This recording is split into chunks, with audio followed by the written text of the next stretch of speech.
on, man. Come on now. John, you're up. Thank you. Oh, I'm up? John, you're up. Good morning, Mr. Feinberg. I know it's ironic you work with the Kennedys, but that is my real name, John Fitzgerald Kennedy. I know you said when you first started this, we had a unique, some people have special circumstances. I moved here from Pittsburgh, Pennsylvania. I'm an award-winning massage therapist. I won several awards. Long story short, it's in my letter here. I filed a BP emergency claim when I moved here in February, or after the oil spill happened in April. I moved here in February, had a job offer when I came down in July of '09 at one of the big spas here. Worked for one of the large spas in Pittsburgh. When the oil spill hit, that went away. Filed an emergency claim, was denied it because I listed that I worked for the P2S oil spill cleanup teams, which is a cancer in this place anyway as it was. And they denied my claim because of the BP of the oil spill cleanup. They were not looking at my circumstances as being a massage therapist who located from another state with a job offer, not moving here hoping I would get a job. And I have it here, everything written in my letter here. I've showed it to you. I would love to give this to you. And please tell me, what can I do? I don't know what to do. I'm a little guy. There's a lot of people here who are suffering more than I am because they've lived here their whole life. But I'm just trying to find out what I can do just to get, I'm not asking for a full payment. I'm trying to get my stuff out of storage in Pittsburgh to get myself set up permanently here. I'm living in a house that's sparsely furnished right now. My wife's a nurse. She's really trying to get us on the ball. I'm working restaurant jobs right now, and I'm just trying to find a way to get something back for what I lost. And you're saying you lost the job that you came to? The job offer. I had an offer. They said, if you come here, get your license, we'll put you to work for the summer of 2010. When the oil spill hit, why would I invest money in something that I can't get a job in? They're laying people off. How are they going to give me a job just moving here when they're firing people that they can't afford to do? Leave the claim. I appreciate it, sir. Thank you. Kelly Wines from Destin. Kelly Wines. Again, try to keep it as generic as you possibly can, folks. Not everyone is going to be able to give him the wish list that we seem to have here. Make-A-Wish Foundation. Again, the adjusters across the way, and again, they're at the Paradise Village.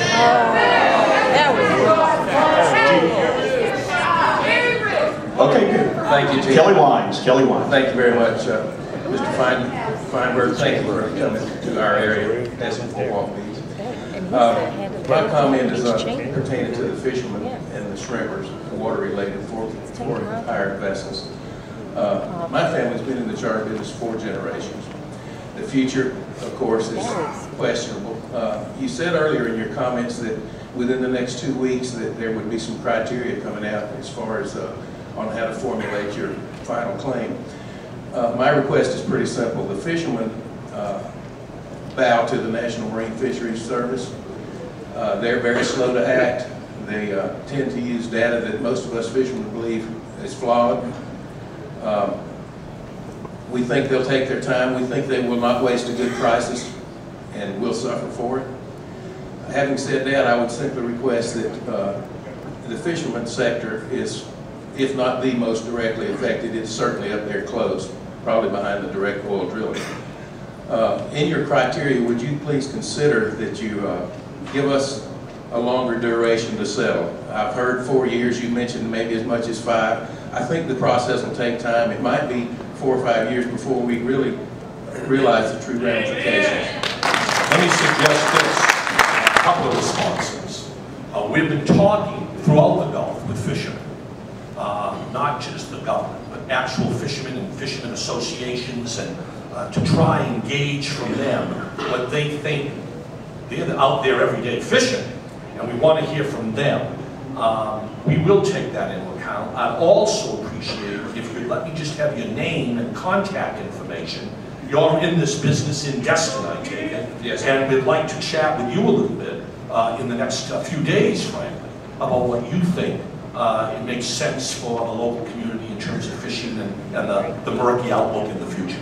That would be most helpful. Thank you. Dutch Weil. Dutch Weil.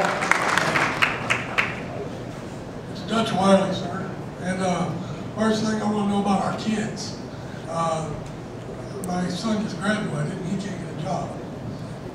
What do I do about that?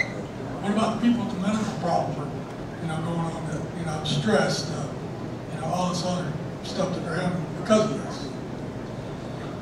We've received about 400 physical injury claims. I'm not talking physical, I'm talking mental. All these people got something to do with because of this. Exxon Valdez is 20 years, still ain't cleaned up.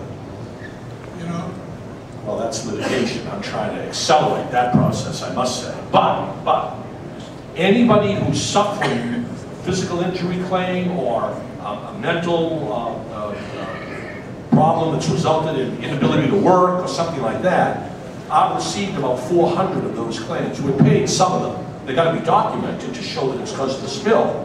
But if that documentation's there, we've paid some of those claims. And I'm glad to consider those claims. I'm just saying, what I'm really saying is those are eligible claims to file. The fund may be able to pay those claims. And I also got denied also. So I said I also got denied also. For a mental claim? For the lost income? Emergency one.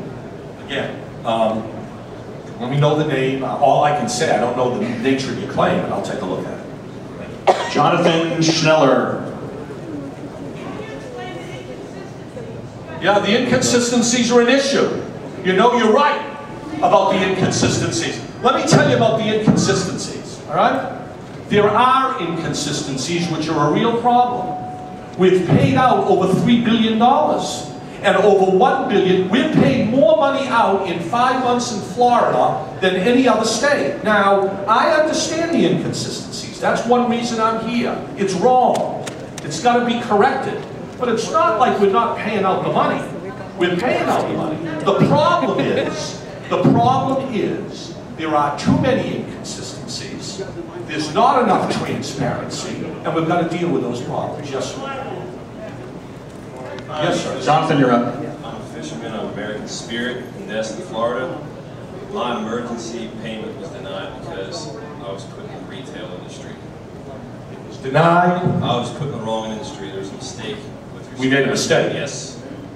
What can I do about that? Well, I've just said that you can do two things. One, if we made a mistake, file for if it's a mistake, file for a final payment or an interim payment, and we'll correct the mistake. If you can't wait, all right, then get us the information immediately, and if it's a mistake, we'll correct it forthwith. Can I give this to you? Yes. Gene Carter. Gene Carter. Stop. You want to get down?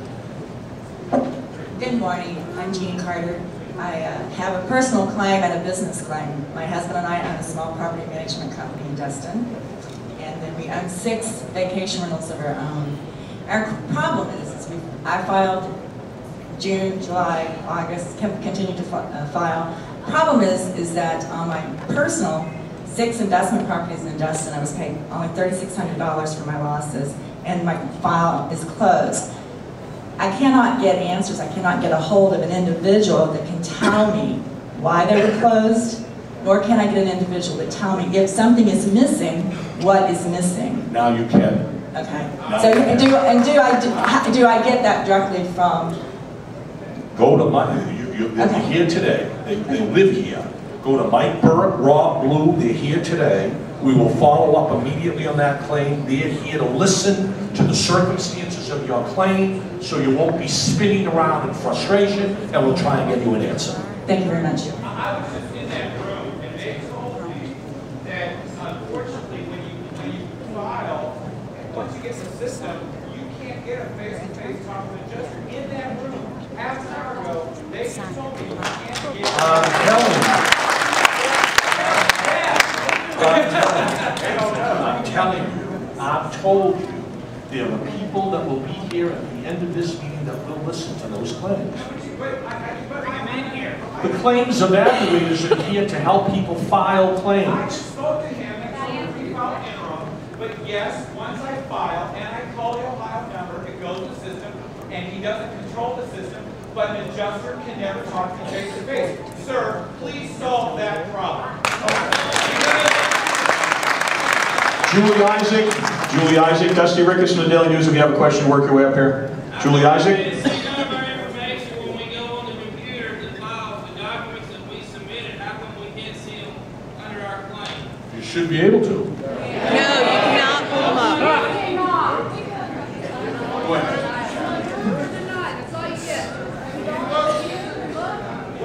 I'm not a public speaker. I serve coffee. Thank you. Service industry. My name is 1034444. That's my claim. I was going to bring you my individual claim. I would like for you to take a look at it, but I understand the need for speed here. I think the whole methodology of the future is getting in the way of paying people whose doors are being shut right now. Eviction notices because we keep promising our landlords, BP's going to pay, BP's going to pay. Yep. And the methodology that you're working on, that's pie in the sky. That's $70 billion man talk. That's not talk down here. I would just like to say, if you please look at our claim, which was filed back in July. Yes. We've only received 1 month payment, May. We got that at the end of September. When you say that, is it your claim? Or Higher Ground Coffee in Navarre, Florida. Take a look at it. Thank you. Margot Vincent. Margot Vincent. Folks, we've only got about 5 or 6 minutes, so we'll have 1 or 2 more questions, and then you'll have to go to the adjuster. Mr. Feinberg, thank you so much for